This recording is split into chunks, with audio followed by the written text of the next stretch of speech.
Hello, everyone. I'm back again to talk about astrology. So, today we're going to be talking about Pluto in Synastry. I'm going to be talking about Pluto falling into all the 12 houses in regards to Synastry. I feel like this is a very intriguing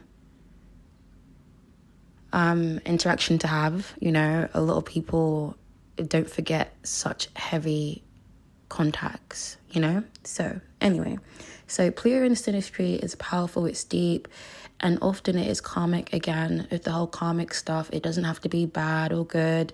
It all depends on what is it that you need to evolve, where is it that you need to evolve, and it all depends on where Pluto is falling into the house in regards to Synastry, right? So cause and effect, essentially. It's wherever you're at, because if you're evolved, like if you've shredded a lot of your shadow self, then the interaction may not be as heavy and as destructive. It just depends, okay?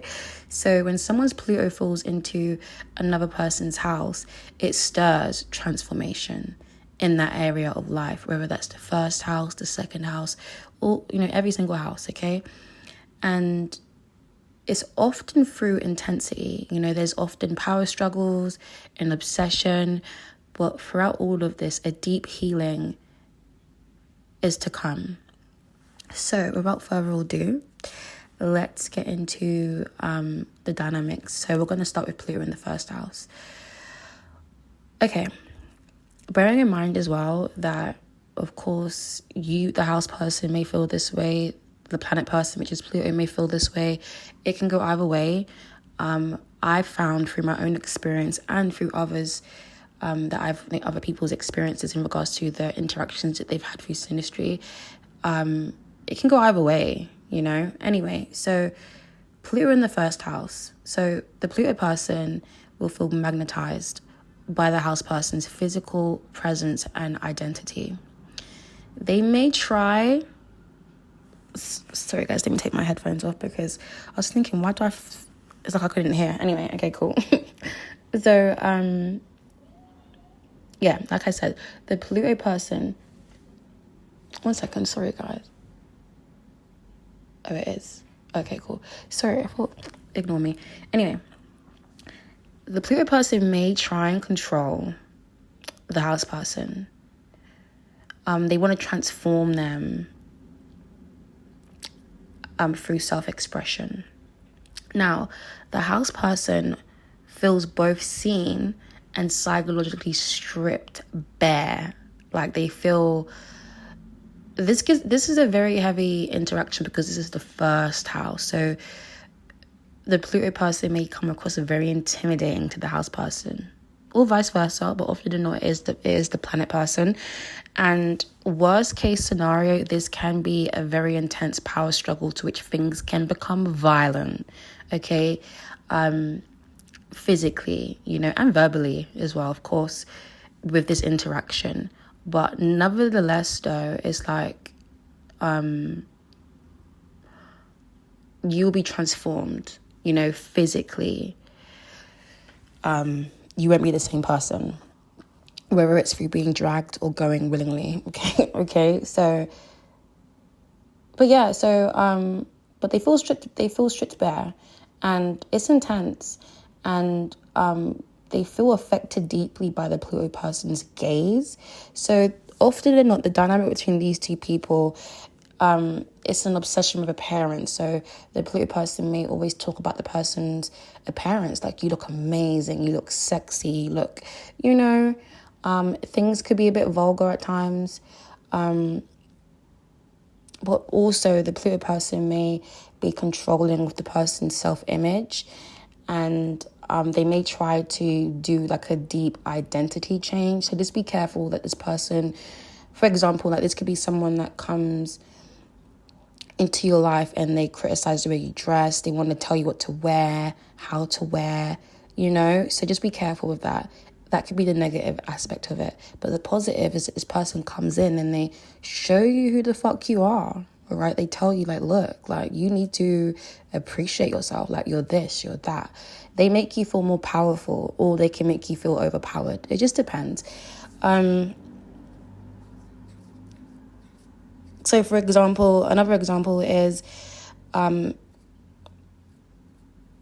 Scorpio Pluto falls in like a Leo rising's first house. So the Pluto person might critique or fixate on the house person's confidence and their charisma.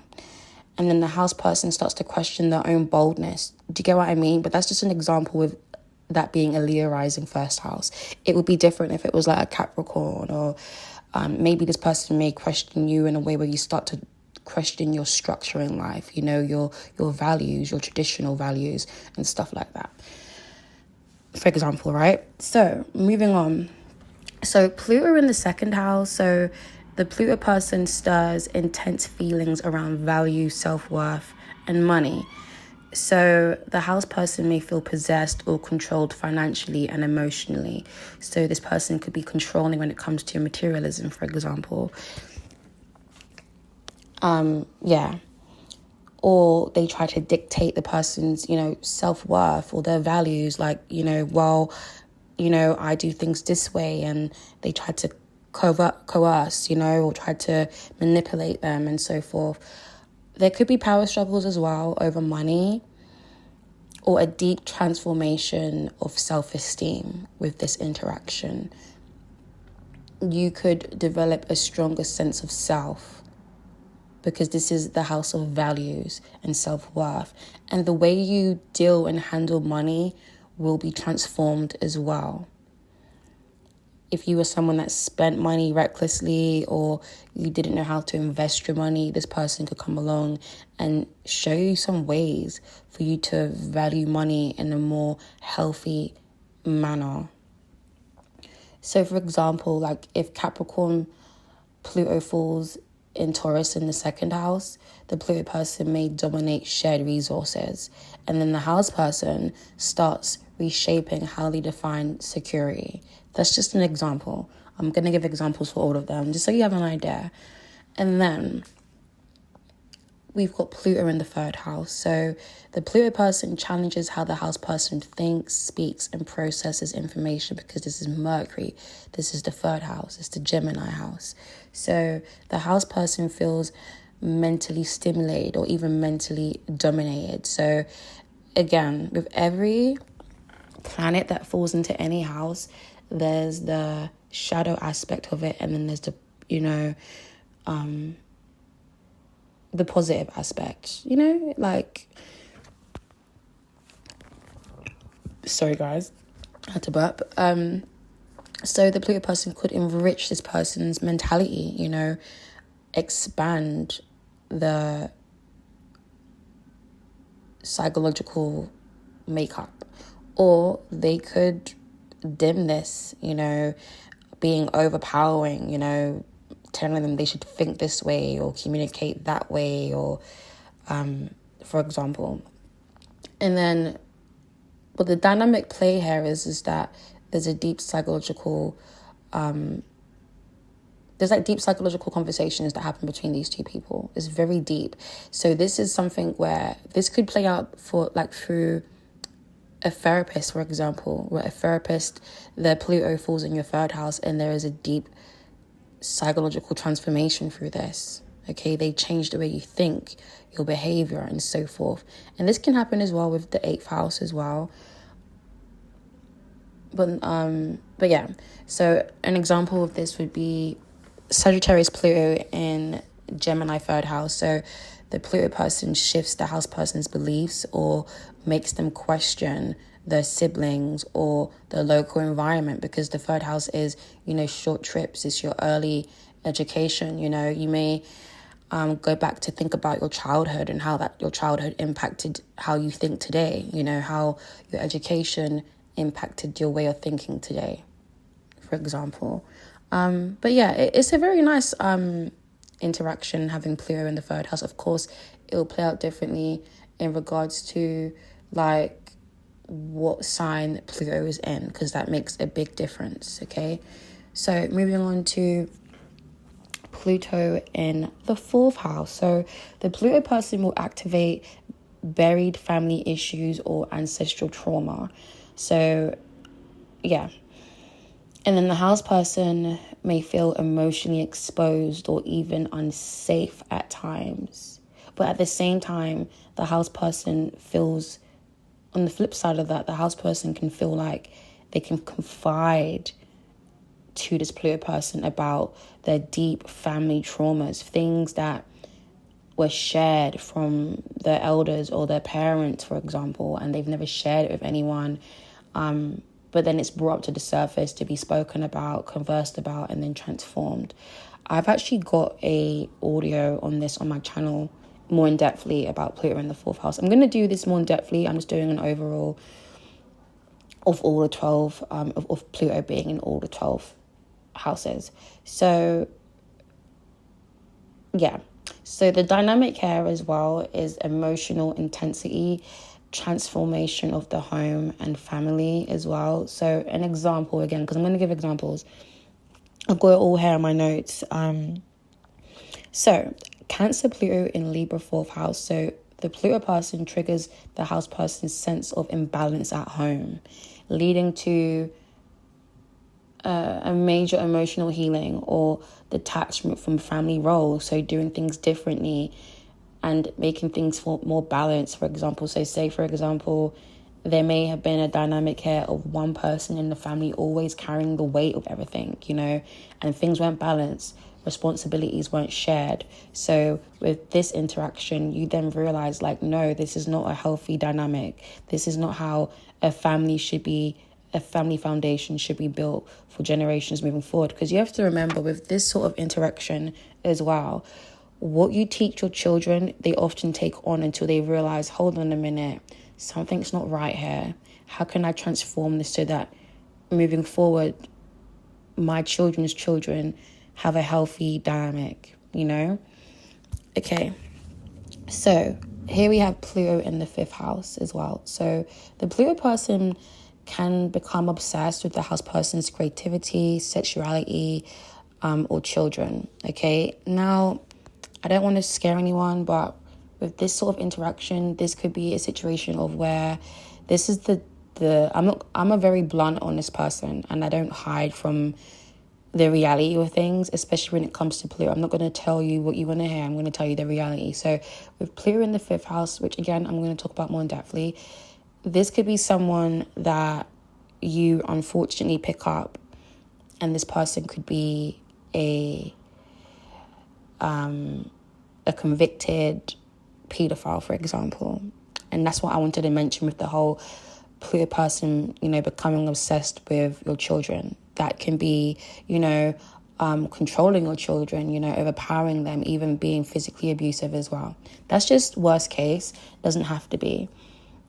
But on the positive side, this person could just be very,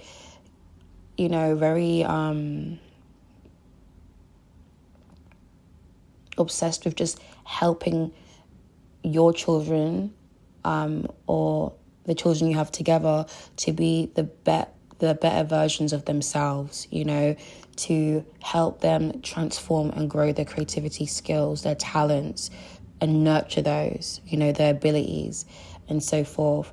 But nevertheless, the house person may feel watched or consumed in their playful expression. So the house person may not be as expressive or be as free as they usually would, because they feel that they're being watched by Pluto, okay?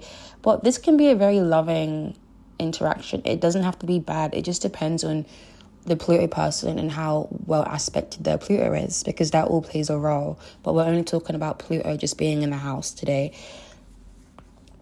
But this can be a very playful dynamic. Like, this Pluto person could come along and tell the house person, like, wow, you have these talents, like, you can sing, you can write, let's transform that. Like, maybe you could write for someone, and because this is Pluto, you could earn money for a shared commitment, so for example, you write the song and then you get credits and money from that because you shared your talent, okay? But the dynamic here as well can be power plays in dating, jealousy as well, and the fear of loss in love or children. You know, with this interaction, there could be a loss of children, or there could be like a mutual understanding of the loss of children as well, or that fear, like, am I going to lose you, or this is too good to be true. Definitely could be power plays in dating, you know, wanting to have the upper hand. Wherever the Pluto is in the house, there definitely can be power struggles, and someone, whether they're consciously or subconsciously aware of what they're doing. Anyway, so an example of this would be Leo Pluto in Aries 5th house. So the Pluto person craves control in romantic or creative matters. And then the house person either feels liberated or trapped by their intensity. Okay? So let's go on to Pluto in the 6th house. So the Pluto person tries to change the house person's routines, habits, or approach to health and work, because this is everyday routines, everyday habits, everyday doings, okay?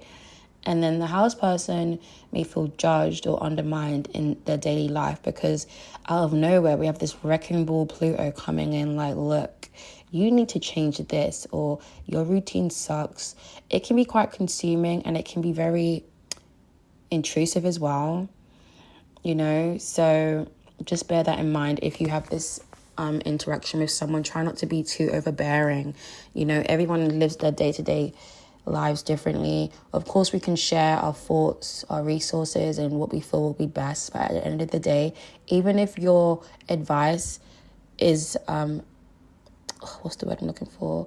You have good intentions. Sometimes what you think is best for someone isn't best for them. And even with that, on the flip side of it, what you feel is best for them could be best for them, but maybe that person is not ready to transform that side of themselves, and they may not be ready to do that. So just bear that in mind, okay?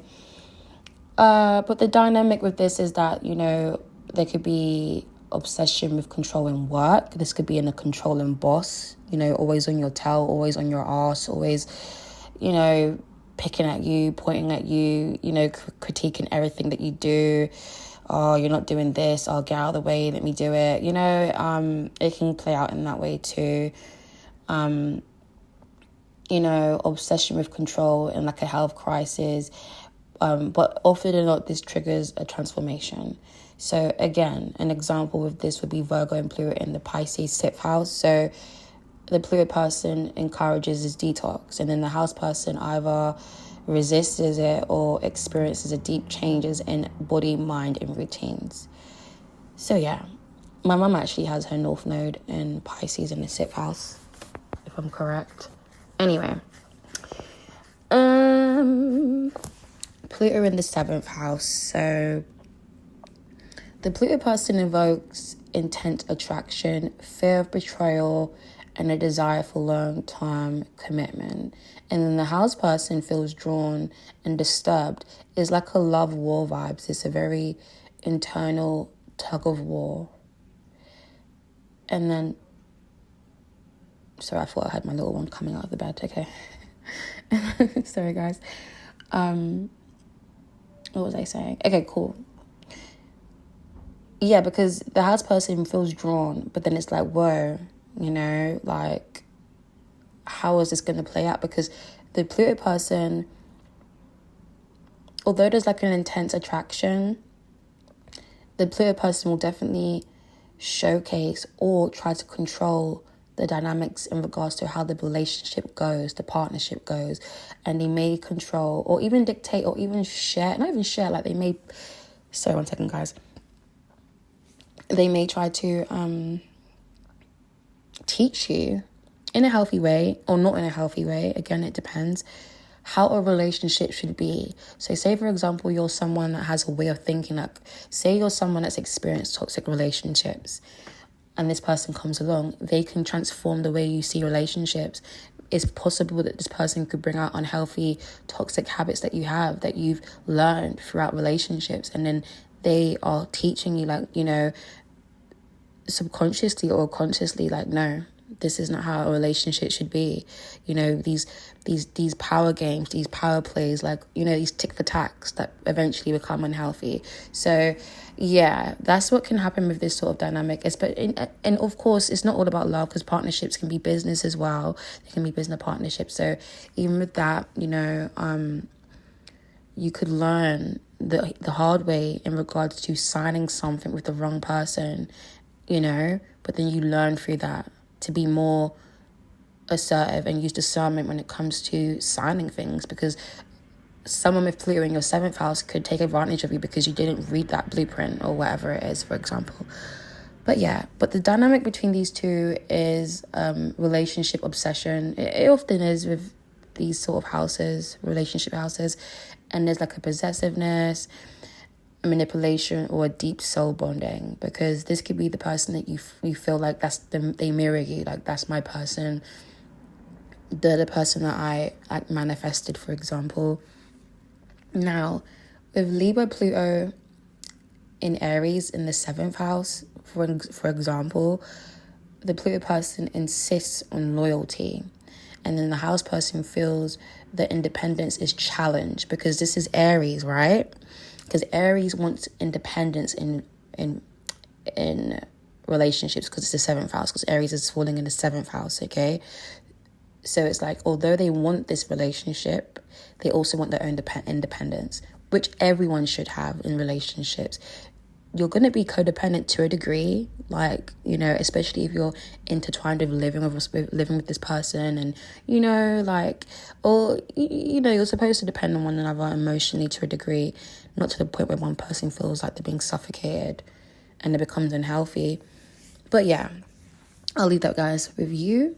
Let's crack on to Pluto in the 8th house. So the Pluto person touches the house person's deepest fears, trauma and desires. And the house person may feel like psychically linked, even haunted. Like they may feel psychologically overwhelmed, like they feel that they're always thinking about this person, and it's quite obsessive. They may feel like they're even going crazy at times, you know, with Pluto being in the 8th house. But there's a feeling of merging, like you both may feel like you want to merge, especially the Pluto person, but then the house person may resist this.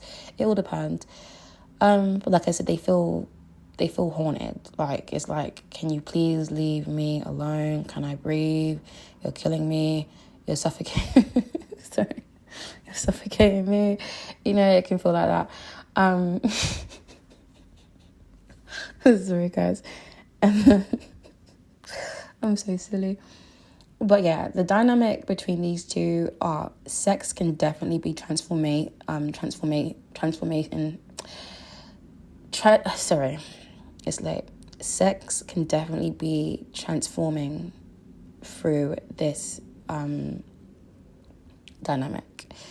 There's like a sexual awakening, you know, a spiritual or karmic depth. You know, there's like a soul level bonding or destruction. It just depends, you know, because this is an interaction of where you'll never forget this person. There's a very strong presence, okay?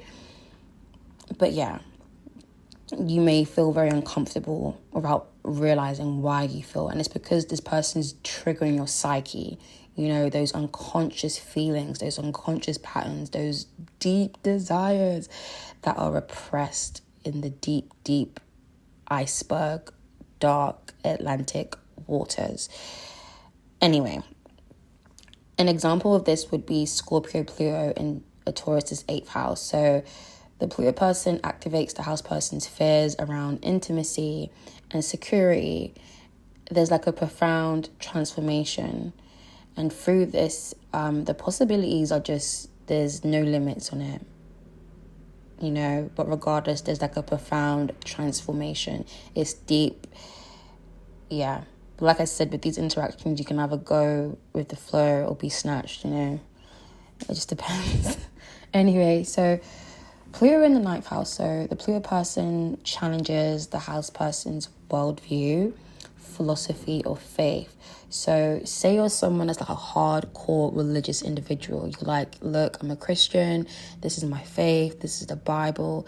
And then here comes Pluto, like, excuse me, hello, hi, are you sure you've done your research? Are you sure you know what you're talking about? Are you sure these are your values? These are your beliefs? This is your philosophy of life. This is what you... And then the house person might feel like, mentally invaded or awakened, because the Pluto person is going to awaken something in them in regards to their worldview, their philosophy, their faith, right? You're going to learn something.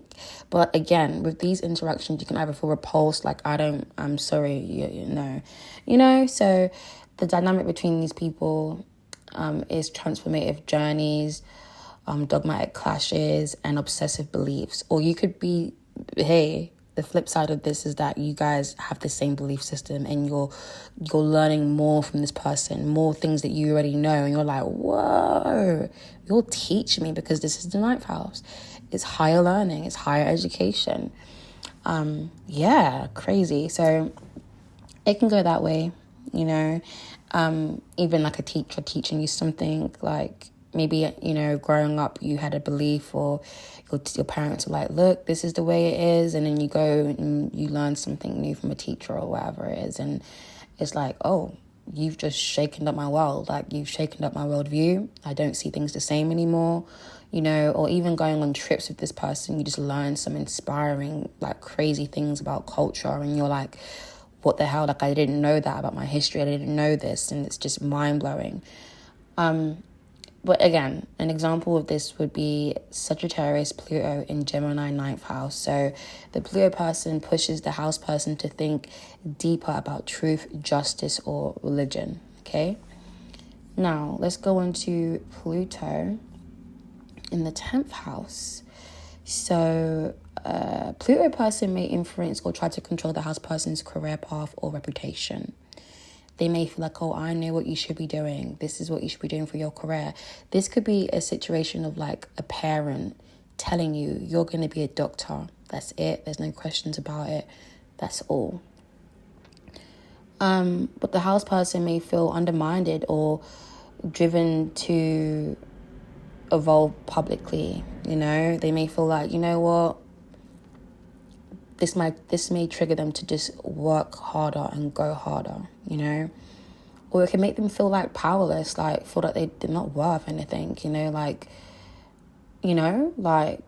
because we live in a world where a lot of us sometimes don't get to have those fulfilling careers that we had hoped for or that we've dreamed for whatever reason, whether it was like power struggles in a workplace or, family, telling you like, look, or someone, a spouse even, or a sibling, for example. But yeah, so the dynamic here is, power games and status, influence over ambition, or public image, okay? So there could be like war going on for a particular job role or promotion, that very, it's a power play, It's a power play. It happens, especially in the 10th house, where the world is a constant fight and battle to get what you want in regards to career, because there's so many people applying for jobs. What makes you different? What makes you stand out in the public? So Capricorn Pluto in Leo 10th house. This is an example, of having Capricorn Pluto in Leo in the 10th house. The Pluto person encourages dominance, how to be a boss even, and then the house person becomes more authoritative or loses a sense of self in the spotlight, because again, it can go either way, right, with these situations. Or I shouldn't say situations, but with Pluto being in a particular house.